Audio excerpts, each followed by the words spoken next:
Buenos días, queridos amigos, amigas, invitados especiales para este foro de carácter internacional sobre la nueva ruralidad.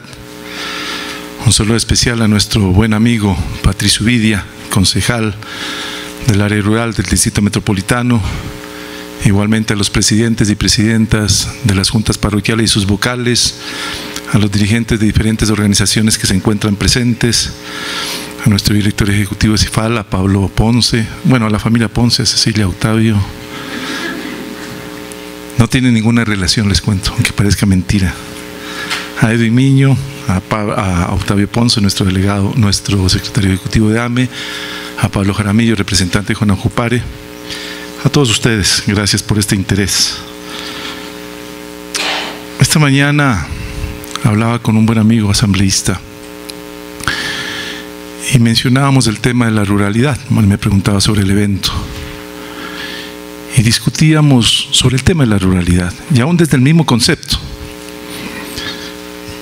tenemos metido en la cabeza, todos y todas, que cuando hablamos de la ruralidad hablamos de marginamiento, que cuando hablamos de la ruralidad hablamos de pobreza, que cuando hablamos de la ruralidad hablamos de discriminación. Casi que es un sinónimo la ruralidad con lo que he mencionado.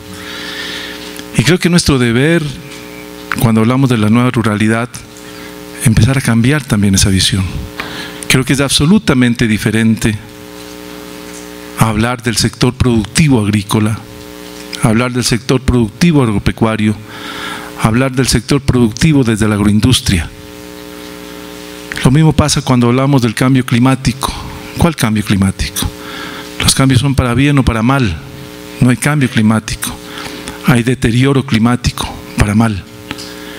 Y evidentemente desde esos claros conceptos podríamos definir esta nueva ruralidad y hablar específicamente de este sector que permite la vida de las grandes ciudades y que a cambio no recibe nada de ellas, de esta relación inequitativa, absolutamente inequitativa entre campo y ciudad, y que evidentemente lo que da como resultados es lo que mencionaba anteriormente.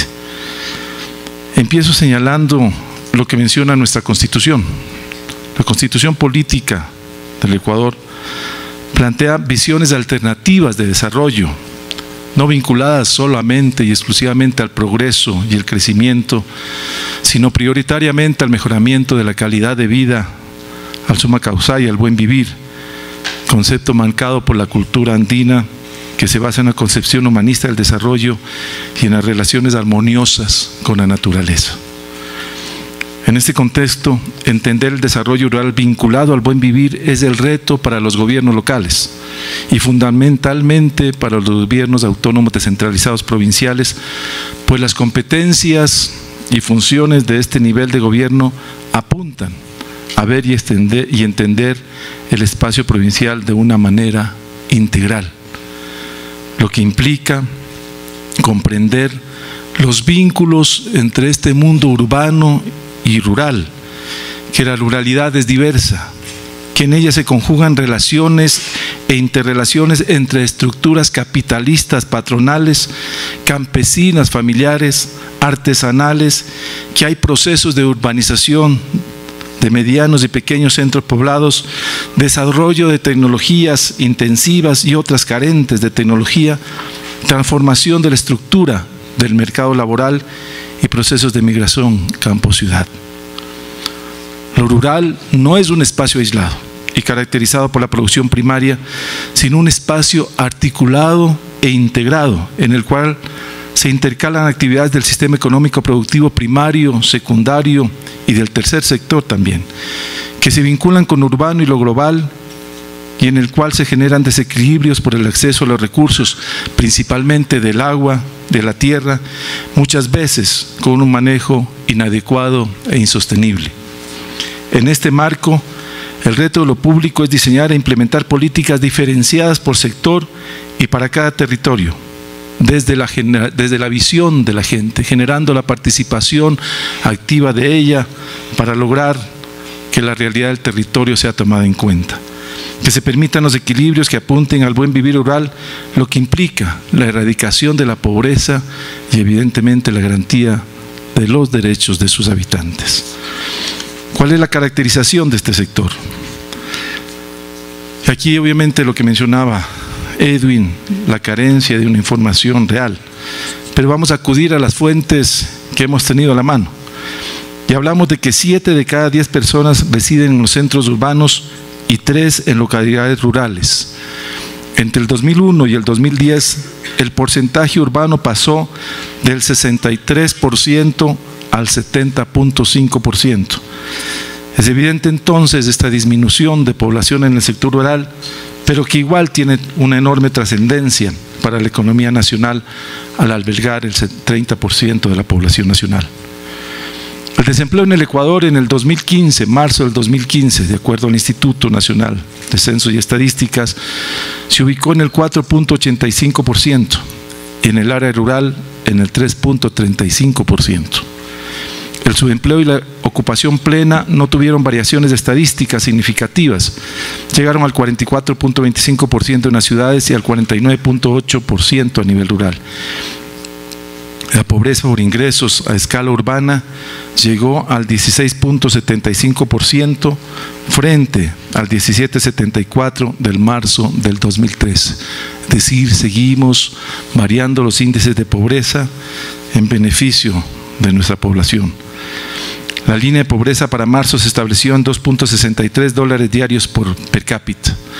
Aquí es bueno señalar los datos de extrema pobreza porque algo que ha enorgullecido a Pichincha y que es una obligación de todos los que estamos aquí, el trabajo conjunto para mantener esos índices.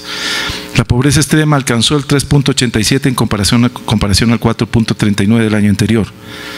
En Pichincha estamos en el 1.9% como índice de pobreza extrema. Eso nos dio, somos la única provincia en el país para señalar, de acuerdo a índices internacionales, de que en Pichincha se ha erradicado la extrema pobreza. Y creo que no debe ser así. Creo que simplemente es un índice que nos presiona a seguir trabajando para que la extrema pobreza sea simplemente parte de la historia y no declarar a un territorio libre de extrema pobreza. Evidentemente también la población en Pichincha tiene una conjugación de una población flotante que podría cambiar fácilmente los índices. Pero esto nos obliga, repito, a un trabajo mancomunado, a una unión de voluntades y esfuerzos de nuestra provincia para que este índice, ojalá del 1.9, sea mucho más bajo aún. La ruralidad es diversa, es una forma de vida, es patrimonio, es identidad cultural, es pacto ancestral con la naturaleza, es paisaje, es conservación de suelos, es cuencas hidrográficas, es retención de carbono, es conservación de la biodiversidad, es agroturismo. Y en el Ecuador lo rural es fundamentalmente agrario. El Ecuador registra una superficie agrícola de más de 12 millones de hectáreas, lo que representa el 43% del espacio nacional, confirmando la agricultura como un rasgo fundamental del paisaje ecuatoriano. El número de unidades de producción agropecuarias rodea las 840.000 unidades. La población económicamente activa empleada en el sector agropecuario y pesca representa el 27.5% de la población económicamente activa nacional, ubicando entonces a la agricultura como el primer sector de empleo en el país. Ahora bien, de acuerdo a Sigagro, abro comillas, del 40% de la población ecuatoriana que reside en el área rural, las 2/3 partes conforman hogares de productores agropecuarios y viven en las propias unidades de producción agropecuaria, de tal manera que algo más del 45% de la población ecuatoriana se estima vinculada a la actividad agropecuaria y ciertamente el 70% de la población rural ocupada trabaja en agricultura. De manera indirecta, el porcentaje es superior, considerando los servicios relacionados al sector agropecuario.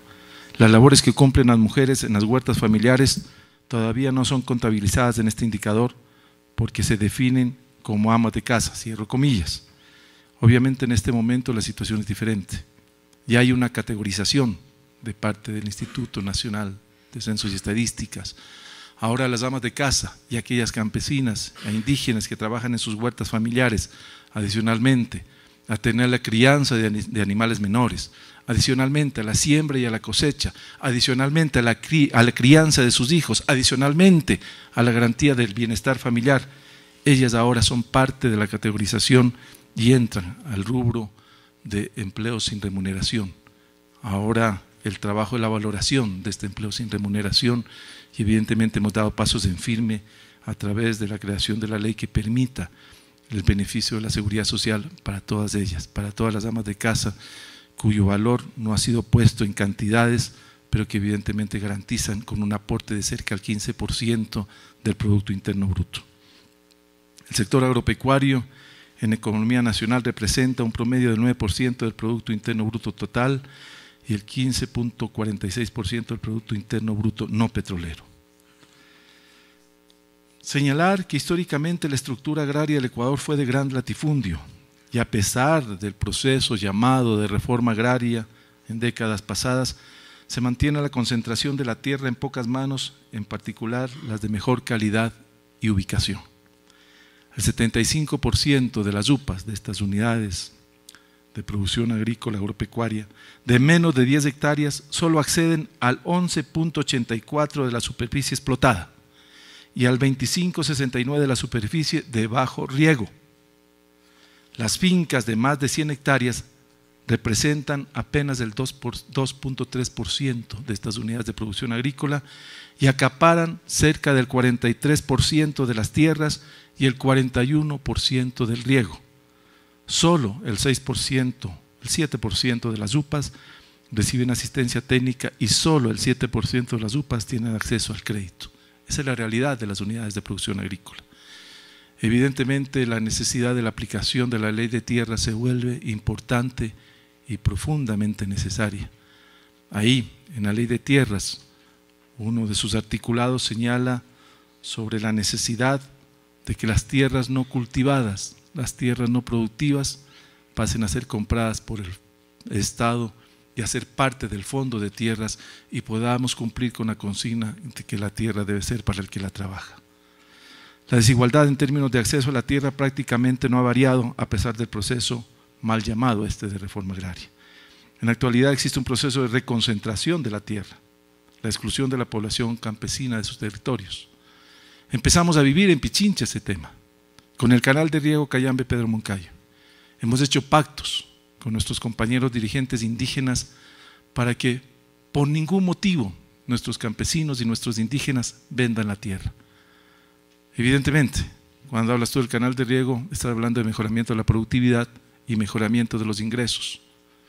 Queremos que ellos sean los que usufructen de este mejoramiento de los ingresos a través del mejoramiento de la productividad y no sean las mismas de manos de siempre. Hemos intentado por todos los medios de provocar una negativa colectiva a la venta de tierras. Hasta el momento lo hemos logrado, pero no pasa en el país lo mismo. Hablamos del 2007 al 2011. La superficie de palma africana en la provincia de Esmeraldas mostró un crecimiento de 90.900 hectáreas en el 2007 a 155.860 hectáreas de producción de palma africana. Y no pues con nuevos productores de palma africana, con los mismos productores de palma africana, que es lo condenable. El modelo agroexportador impone entonces una alianza de la propiedad de la tierra con el capital en detrimento del trabajo. Sin embargo, la transformación agraria no se trata de repartir una propiedad grande en muchas pequeñas, porque eso es repartir pobreza. La transformación agraria, la revolución agraria, debe considerar la redistribución de la tierra en cantidades que permitan rentabilidad y verdaderas oportunidades a la agricultura campesina en condiciones de eficacia económica, social y cultural. A pesar del acceso muy reducido a la tierra, estos sistemas de producción familiares campesinos altamente diversificados en su siembra y en su cosecha generan riquezas, empleo e ingreso. Algunos sistemas de minifundio alcanzan a generar en la sierra y en la costa hasta $6.500 por hectárea de valor agregado bruto. Por lo general, estos sistemas generan más empleo por hectárea, estoy hablando de las UPAs, que en su gran mayoría son empleos familiares. A su vez, estos sistemas remuneran el día de trabajo familiar igual o mejor, o mucho mejor, que las haciendas o latifundios capitalistas y mejor que los trabajos de albañil o estibador en el campo o en centros urbanos secundarios. Igualmente pasa con el agua, un fenómeno muy parecido. La concentración del agua en pocas manos es similar, inclusive en algunos casos es mucho más profunda que el tema de la concentración de la propiedad en la tierra. Aquí no hay propiedad privada en el agua y la ley obviamente impide, pero evidentemente seguimos en la utilización del agua con esa inequitativa función. La población campesina indígena cuenta con sistemas comunales de riego y representan el 86% de los usuarios. Sin embargo, solamente tienen el 22% de agua regada y lo que es más grave, únicamente acceden al 13% del caudal. En cambio, que en el sector productivo no comunitario, el privado, que representan el 1% de las unidades de producción agrícola, concentran el 67% del caudal. Otro de los usos que se le da a la tierra está estrechamente ligado con la expansión del turismo comercial y el crecimiento urbano, complejos habitacionales, aprobación, y ahí sería bueno a Octavio pedirle que ojalá podamos desde los municipios restringir ya el agotamiento de las tierras del sector productor agrícola, porque evidentemente estos complejos habitacionales afectan obviamente los espacios de producción agrícola, pero más allá de eso hay complejos habitacionales para extranjeros y lógicas que generan dinámicas de especulación en el precio de la tierra. El ejemplo más claro es Cotacachi, complejos habitacionales para extranjeros que vienen obviamente a vivir sus últimos años en paz y tranquilidad, que es lo que nos brinda el aire y el paisaje cotacacheño. Pero ¿qué ha pasado con la especulación de la tierra? La hectárea de tierra en el año 2002 en Cotacachi tuvo un costo de $4,800. Esa misma hectárea en el 2012 llegó a costar $75,000 la hectárea. Las exportaciones totales del Ecuador han aumentado de manera progresiva en los 5 últimos años, principalmente banano, camarones, atún, flores, que representan los principales ejes de producción agropecuaria. Es importante ver que los bienes primarios siguen teniendo el peso más importante correspondiendo al año 2013 en el 86%. En el caso de la provincia de Pichincha, dependiendo del territorio, las condiciones son similares, pequeños productores de alimentos conviviendo con agroexportadores. En el caso de la zona norte de Cayambe y de Pedro Moncayo con las florícolas, que captan mano de obra, que captan agua, que captan tierra y que han incorporado a gran parte de la población económicamente activa, frenando el flujo de mano de obra hacia las grandes ciudades. Atraen mano de obra de otros lugares y facilitan el acceso laboral al sector femenino del cantón. El desarrollo acelerado de las empresas florícolas genera una brecha cada vez más profunda con la población trabajadora y ha acentuado una clara diferenciación entre comunidades altas más tradicionales y las comunidades bajas, con las condiciones agroecológicas más propicias para ese cultivo. ¿Cuál es el reto? No es acabar con las florícolas. El reto es poder generar los equilibrios para que puedan mantenerse en condiciones favorables producciones familiares y la agroexportación, que deben generar condiciones dignas de empleo, salarios dignos al trabajo y prácticas ambientales sostenibles. Las inequidades persistentes no coinciden con las disposiciones de la Constitución ni con el Plan Nacional del Buen Vivir, vinculando al fomento de la economía solidaria ni de la soberanía alimentaria. Este modelo ha impulsado sistemas de producción especializados, monocultivos que han provocado daños ambientales por la deforestación y pérdida de la diversidad, así como afectaciones a la soberanía alimentaria. 70% del manglar destruido por la industria camaronera para instalar piscinas que te generan una plaza de trabajo por hectárea. Comparando con los 100 empleos que esa misma hectárea te generan para la recolección de las conchas, de los cangrejos y de otros del ecosistema del manglar. Esas son las grandes diferencias. Y es en este contexto y analizando las particularidades, las inequidades y las prioridades de cada territorio que se deben plantear las políticas diferenciadas que contribuyan a la disminución de los desequilibrios y obviamente a la reducción de la extrema pobreza y de la pobreza. La agroindustria, la agroexportación están presentes en el territorio rural y no se intenta ni se quiere invisibilizarlas. Al contrario, comprender su lógica y estructura que contribuyan a un desarrollo más equilibrado en el territorio, impulsando políticas que contribuyan a un trabajo digno, a un manejo adecuado de los recursos naturales, a que cumplan sus obligaciones fiscales, a que disminuya la presión sobre los recursos para que puedan mantenerse otros sistemas que hacen parte de la ruralidad ecuatoriana diversa y productiva. En esta dinámica de asumiendo el territorio desde su diversidad, comprendiendo su construcción permanente y sus vínculos e interacciones que se modifican en función de lo que es el territorio y su tejido social, de sus organizaciones y sus necesidades, se consideran 4 ejes claves.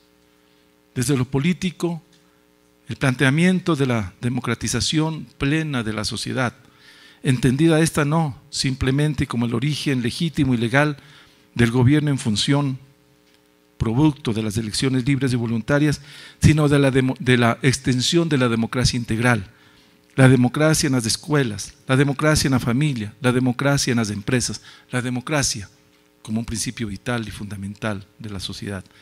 En lo social, la propuesta debe propender a la construcción de una sociedad incluyente e integradora, con espacios para todo tipo de manifestación y construcción de movimientos sociales que no necesariamente se deben inscribir en la movilización política, sino en la reivindicación sectorial, gremial, de minorías en exclusión y obviamente de los grupos de atención prioritaria. En lo ambiental ecológico debemos trabajar emergentemente sobre temas como remediación y conservación, que implica fundamentalmente la racionalización del consumo. En lo económico se centra la propuesta en una economía concebida en la necesidad de producir y consumir lo que se necesita, superar esa economía que desperdicia recursos y que desvalora seres humanos y que acumula por el simple hecho de acumulación, que es la esencia del capitalismo. Debemos acabar con el consumismo. Desde el gobierno provincial quisiera compartir con ustedes algunas acciones que se vienen realizando. Y obviamente, considerando estos ejes que hemos mencionado anteriormente, lo que concibe el COTAG y la Constitución como competencias exclusivas para los gobiernos autónomos, no solamente desde la visión lo vemos desde la productividad, sino que lo estamos viendo de las capacidades que tiene nuestro territorio. El desarrollo local entonces implica un entendimiento del territorio en el cual la red de actores productivos genera acuerdos, alianzas, consensos, diálogos que permitan ver al territorio de una manera integral. En este contexto, el GAT de Pichincha ha diseñado una estrategia de intervención que implica una visión desconcentrada y de cercanía en cada cantón, una zonificación territorial en base a potencial productivo, análisis territorial en base a sistemas productivos, desarrollo de sitios de transformación e industrialización, pensando en este contexto, en el vínculo con urbano. Es el mundo urbano que requiere alimentos frescos y procesados, y reconocer que la vida en lo urbano mejora cuando mejora la vida en lo rural. Esa relación inequitativa es profunda. Mientras el sector rural le provee de alimentos a la gran ciudad de manera permanente, le provee de mano de obra, los músculos de nuestros trabajadores del campo están ahí expresados en los grandes edificios. A cambio de las grandes ciudades no recibe absolutamente nada. Y es fundamental entonces estudiar claramente esta realidad, establecer cuáles son los vínculos que debemos tener entre lo urbano y lo rural, la garantía de los derechos de los habitantes del sector rural y evidentemente entender que cuando hablamos de lo rural, hablamos del sector productivo del país. Que cuando hablamos de lo rural, hablamos de la agroindustria en el país, con contenidos que más adelante los vamos a ver y provocados también desde una propuesta de Pichincha. Este modelo de acción en el territorio, que tiene que ver con la inclusión productiva, en la cual para nosotros los propietarios del producto primario deben ser también los propietarios de los procesos de industrialización y que tengan que ver también con circuitos de distribución y comercialización y con productos claves de exportación directa. Esta es la propuesta de este nuevo modelo. El cambio de relaciones sociales de producción, la necesidad del acceso democrático a la propiedad de los medios de producción, Queremos que esos pequeños productores, los minifundistas, sean ahora también los propietarios de los procesos de industrialización, de que pongan el valor agregado, de que tengamos productos para la exportación, acabando con esa relación inequitativa y evidentemente con una nueva estructura en el agro ecuatoriano y en este caso en el agro pichinchano. Ese modelo de acción en el territorio facilita nuevos esquemas de generación, distribución y redistribución de la riqueza. Permite reducir la vulnerabilidad de la economía, eliminar las inequidades territoriales, incorporar actores que históricamente han sido excluidos del esquema de desarrollo de mercado. Para lograr este proceso, el GAD de Pichincha cuenta con varias herramientas que apoyan tanto la inclusión económica como social. Procesos que no se les puede ver obviamente de manera separada. Y estos son el Plan de Desarrollo de Pichincha, con visión hasta el 2020, el Plan de Ordenamiento Territorial de la provincia, la Agenda de Inclusión Social. Somos de las pocas provincias que tenemos una agenda de inclusión social. Sistema de participación ciudadana, no hemos quedado simplemente en ordenanzas, sino en la creación de un sistema de participación ciudadana. No sé si seamos los únicos, pero somos de los pocos provincias que tienen una ordenanza de fomento de la producción agroecológica. Somos la única provincia que tiene una estrategia de cambio climático y que obviamente cuando hablamos de los consensos y de los diálogos no son parte de un discurso, sino que son elemento fundamental de los hechos. Más de 22 mesas con los diferentes sectores de la producción en la provincia, donde están los pequeños, medianos y aún hasta los grandes si quieren estar, donde participan los niveles de gobierno central, obviamente los gobiernos locales, donde participan las organizaciones productivas como grandes actores y que además está vinculada a la academia como parte fundamental. La discusión de la realidad nacional salió de los claustros universitarios.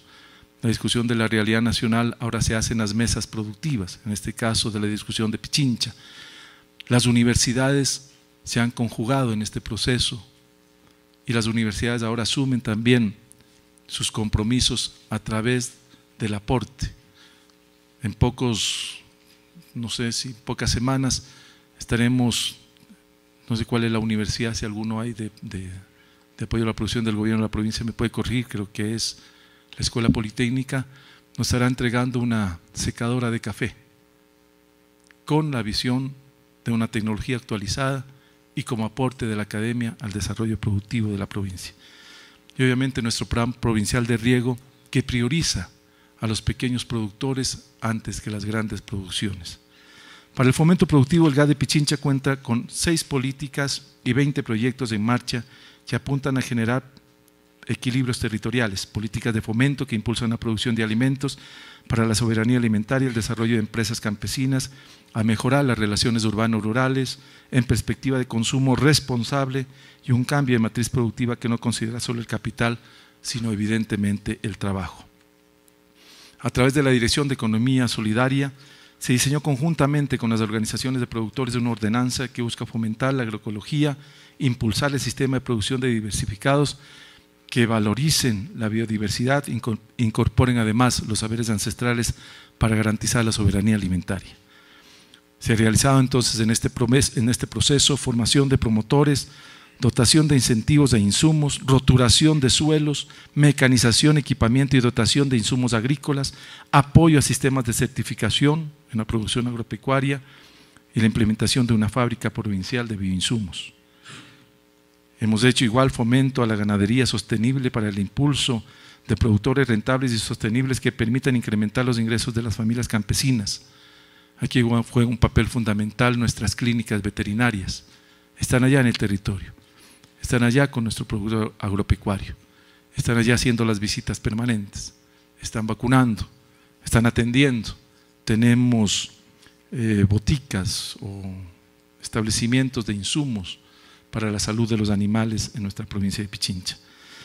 Igualmente un programa para fortalecer la asociatividad y el emprendimiento, incentivando las buenas prácticas productivas, así como la asesoría y asistencia técnica para el desarrollo de unidades de economía solidaria. El fomento de la actividad productiva local, valorando el potencial de los territorios y articulando procesos organizativos en una lógica de diversificación. Facilitamos el acceso a los mercados con un enfoque de circuitos cortos, alternativos y solidarios, el impulso a las ferias solidarias para mejorar la relación campo-ciudad, el estimular una dinámica de canastas solidarias, mejorando acceso a mercados y a productos de calidad. Este programa de canastas solidarias lo que busca es mejorar el ingreso de los pequeños productores del campo porque rompemos la intermediación. El gobierno provincial subsidia en este caso el transporte de los productos y llegamos a los barrios urbanos marginales de la ciudad. Rompemos la intermediación, mejoramos el ingreso de los productores y garantizamos al consumidor salud y evidentemente el precio justo. Impulsamos obviamente espacios adecuados para la poscosecha y centros de acopio.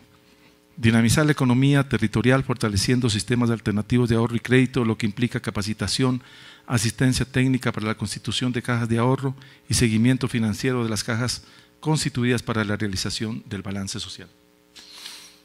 Las cajas comunales han sido una alternativa para el sistema financiero tradicional. Al sistema financiero tradicional le importa un pepino. El financiamiento de 100 proyectos de a 100.000, de a 10.000, de $5.000. Al importa es el financiamiento de un proyecto de 1 millón o 10 millones o 100 millones de dólares. Y evidentemente una de las deudas de la Revolución Ciudadana sigue siendo el financiamiento para este sector. El 555 entró y salió. Las finanzas populares todavía no se han profundizado. En el desespero de poder lograr el financiamiento para estos sectores y con la decisión presidencial de impulsar las finanzas públicas para este sector, lo que ha generado todavía es una falta de su aplicación que hemos hecho en el gobierno provincial como alternativa, la generación de cajas comunales. Es decir, en el sector de los pequeños productores que no son sujetos de crédito, que no tienen legalizada su propiedad, que no tienen que prendar y obviamente como no tienen legalizado no tienen que hipotecar, lo que hemos hecho es organizar a estos sectores, conformar una caja comunal. Esa caja comunal nombra a sus directivos, nosotros les capacitamos, les damos un software para el manejo técnico y científico del tema y hemos logrado la conformación de más de 100 cajas comunales que en este momento estamos movilizando cerca de $3 millones. Es una alternativa. Hemos hablado también con el compañero presidente y espero ya que en poco tiempo tengamos ya con profundidad un sistema de financiamiento para este sector. Pero era importante avanzar y eso es lo que hemos hecho y no hemos parado. Se trata además de una perspectiva de fomento de productos campesinos con posibilidad de exportación directa, productos como el café, como el cacao, como la caña de azúcar, como la quinoa.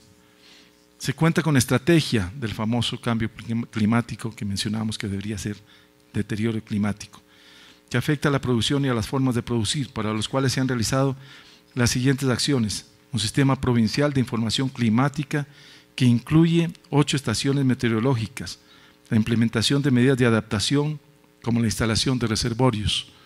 Aquí los compañeros de Cayambe y Pedro Moncayo saben muy bien todo lo que implicó la sequía de hace 5 años, 10 meses de absoluta sequía, las cosechas al piso y obviamente los afectados o los más afectados, los más pobres.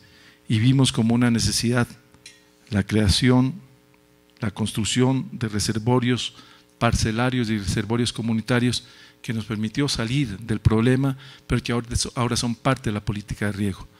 Los reservorios parcelarios y comunitarios no son ahora marginales o respuesta coyuntural, sino es parte de la política de riego.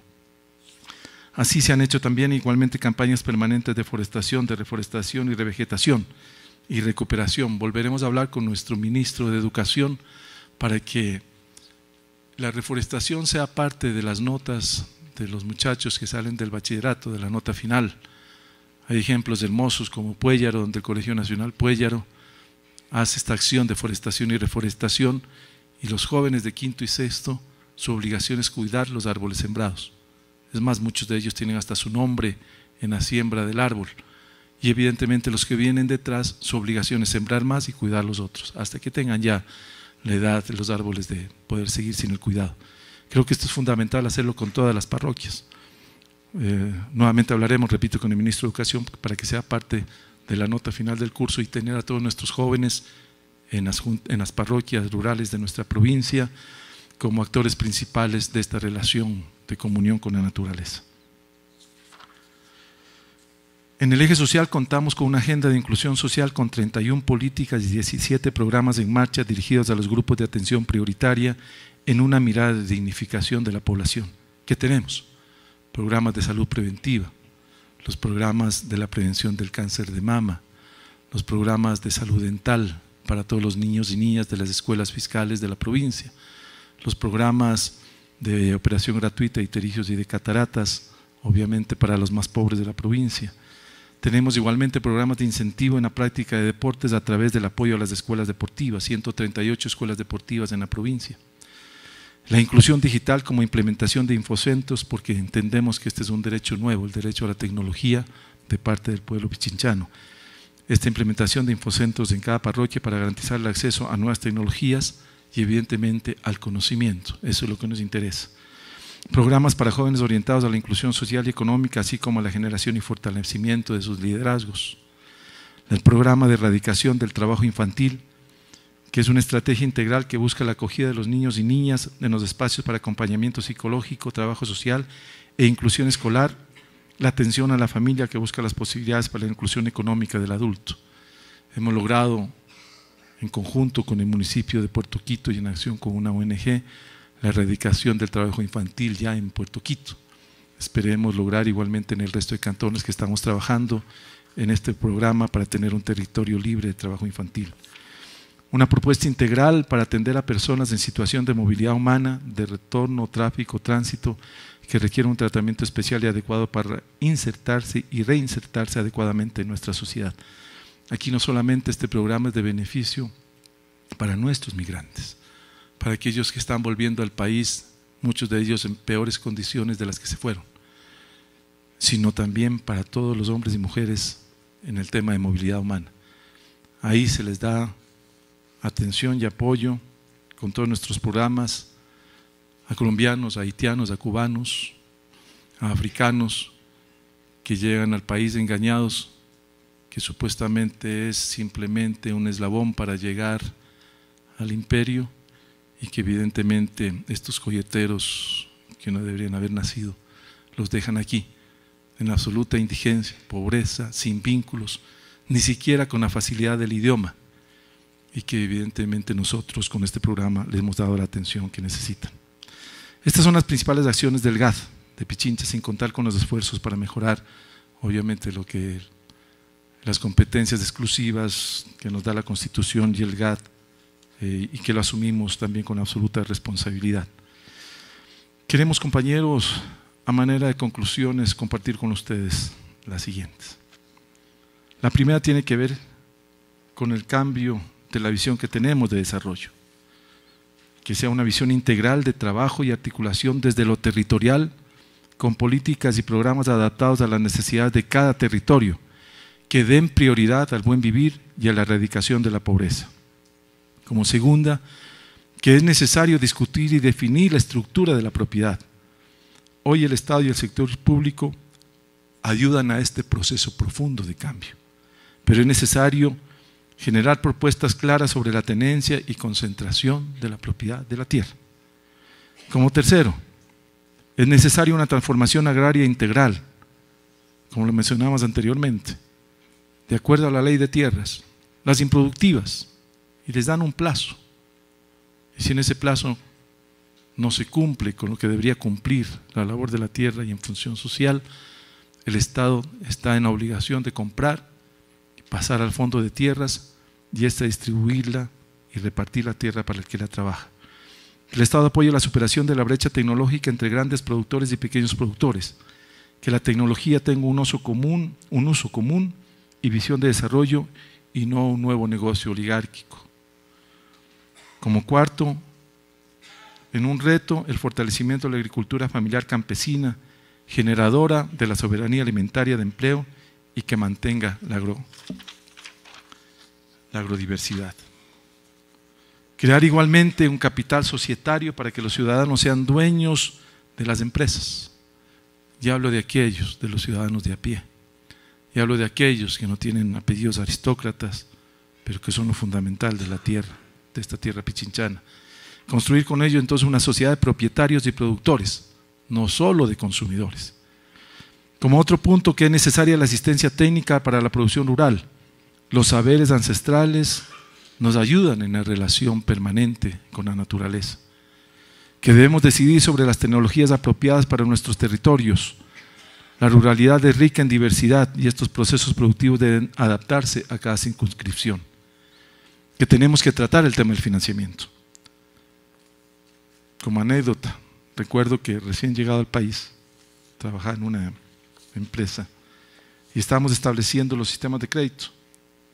Y era amigo del que manejaba el crédito en Germán o Ricky, uno de los dos, no recuerdo, Ricky. Y él me decía que los mejores pagadores eran los vendedores de helados, que no les hacía firmar garantías y que ellos llegaban semanalmente a dar su cuota y muchas veces, si habían vendido más helados, pagaban más los de la cuota. Es que eso es. Los pobres son los mejor pagadores. Y eso hay que hacer realidad, este sistema de financiamiento.